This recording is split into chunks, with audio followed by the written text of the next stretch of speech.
am from a little area called Tappahannock, Virginia, which is a kind of a rural area about 100 miles south of here. And I grew up on a farm. My father had a 350-acre farm. So I knew how to work hard, knew how to have great food and everything organic. And we walked to school a couple of miles, the elementary school and back, and then the bus comes along when you're in high school.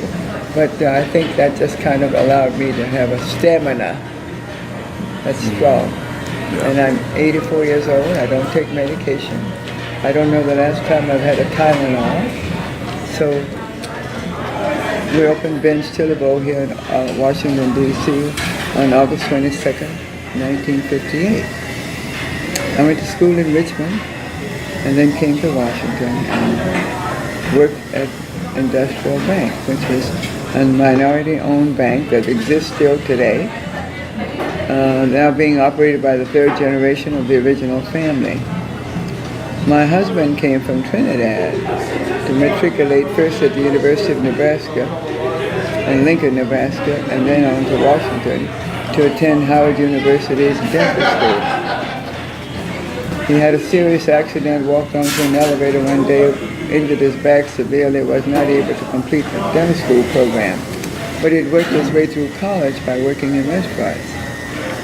Because even today in Trinidad, it would take $6 Trinidad dollars to equal $1 US. So although he was getting money from home, he still needed to supplement his income.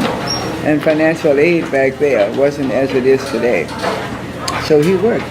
And he worked in kitchens, starting with the kitchen, mopping floors, doing the dishes, and worked himself up to being managers. And by the time he came to Washington, he was managing a restaurant right here in this community. This community, at that time, was a segregated community here in Washington, D.C. Our street out here, U Street, was known as Black Broadway. And that was because it was our entertainment hub, starting with the Howard Theater, which was built before the Apollo in New York. We had 3 first-rate movie theaters, one next door to Ben's called the Lincoln, one in the following block called the Republic, and the following called the Booker T. So when a first-rate movie was released in Hollywood and came to the downtown theaters that we couldn't go to, it came to one of our theaters on the same day.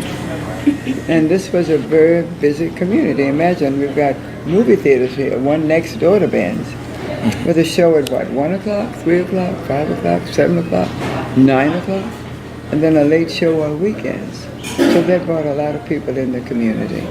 We also had beautiful jazz clubs, music halls, and many, many businesses, pharmacists and lawyers, doctors, everything in this community. It was a very thriving, active community. This was, our Black Broadway was where we held our parades. Now we do them on Pennsylvania Avenue. But back there, it was done on U Street. And of course, we have Howard University in walking distance. So this was a rather interesting, classy community. So you said there were many businesses